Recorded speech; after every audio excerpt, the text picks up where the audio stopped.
YouTube channel ద్వారా వెలువడుతున్న కృపావాగ్దాన్ని వీక్షిస్తున్న మీ అందరికీ నా ప్రత్యేకమైన శుభాభివందనాలు తెలియజేస్తున్నాను.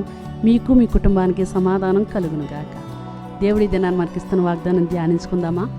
మత్తయి సువార్త 6వ అధ్యాయము 27వ వచనం. మీలో ఎవడు చింతించుట వలన తన ఎత్తు మూడు ఎక్కువ చేసుకొనగలడు? గొప్ప ప్రశ్న. మీ చింత యావత్తు నా మీద పెట్టండి, మీ భారం అంతా నా మీద పెట్టండి అని దేవుడు ఎంతగానో మనల్ని అడుగుతున్నాడు. నిజంగా ఎన్నో చింతలు భూమి మీద మనకి.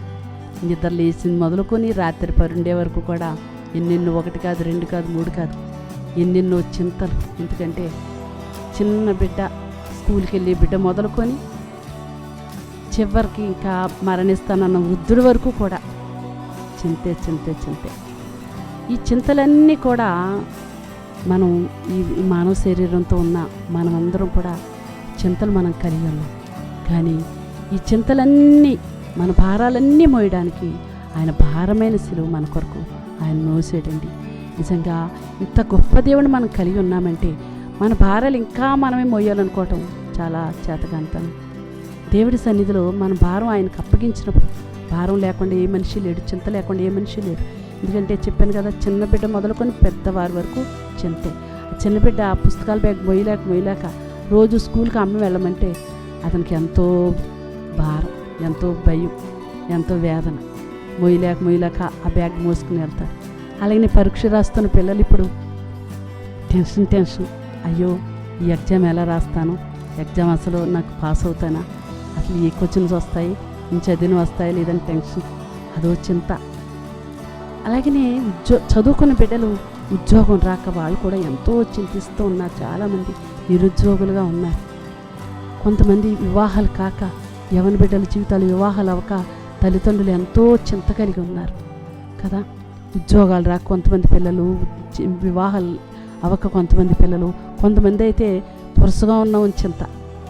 అయ్యో, నేను ఎత్తుగా లేను, చాలా పురుషగా ఉన్నాను, ఎత్తుగా ఉంటే ఎంత బాగుండు అనుకుని కొంతమందికి చింత. మీరు చింతించి మీ ఎత్తు మూరుడు ఎక్కువ చేసుకోలేరని దేవుడి వాక్యం చెప్తుందండి.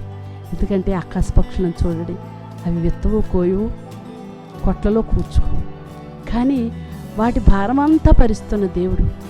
ఈ భూమి మీద ప్రతి జీవరాశి భారాన్ని భరిస్తున్న దేవుడు.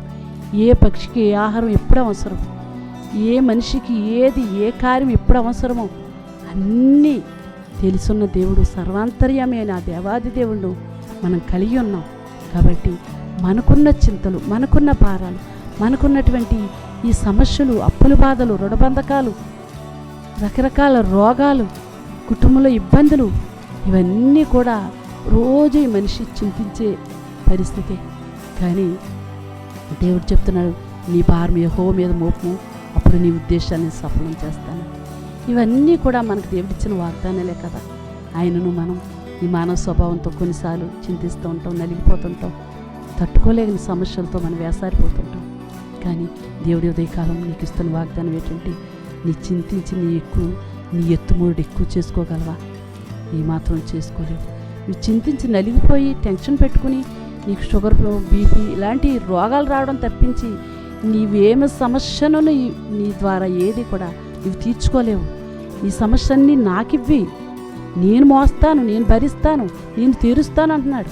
అయితే మనం చేయవలసింది ఒకటే, మనం ఆయన మీద భారం పెట్టి మనం సుఖంగా నిద్రపోవడం కాదండి, ప్రార్థించాలి. ప్రార్థించే భారం దేవుడు మనకు పెడుతున్నాడు.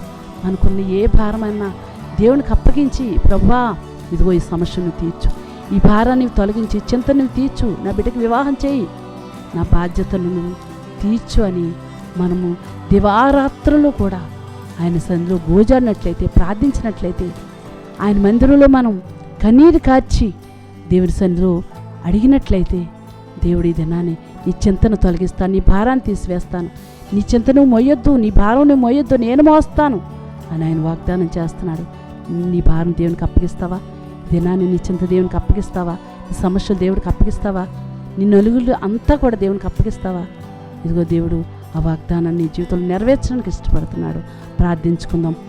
ప్రభువా, మా భారాలన్నీ భరించడానికి ఇష్టపడుతున్న దేవుడు, గొప్ప దేవుడు మాకున్నావయ్యా. ఇగో ఈ దినాన్ని అయ్యా నీ వాగ్దానం ఏంటి, నీ కుమార్తె ఏ చింతతో ఉందో, ఏ విధంగా నలిగిపోతుందో, ఏ విధంగా కన్నీరు కారుస్తుందో, ఏ విధంగా వేసారిపోతుందో, నిజంగా శారీరకంగా మేము ఉన్నాం కనుక ఈ భారాలన్నీ బాధ్యతలన్నీ మా మీద ఉన్నాయి ప్రభా.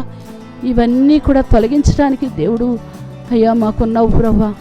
దేవానైనా నీ భారం యెహోవా మీద మోపమని అయినా నీ ఉద్దేశం సఫలం చేస్తానని వాగ్దానం చేస్తున్నాను.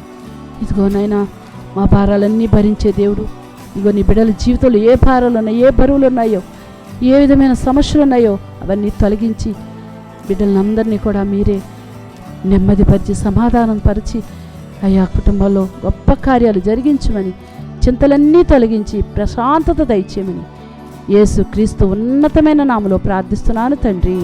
ఆమేన్.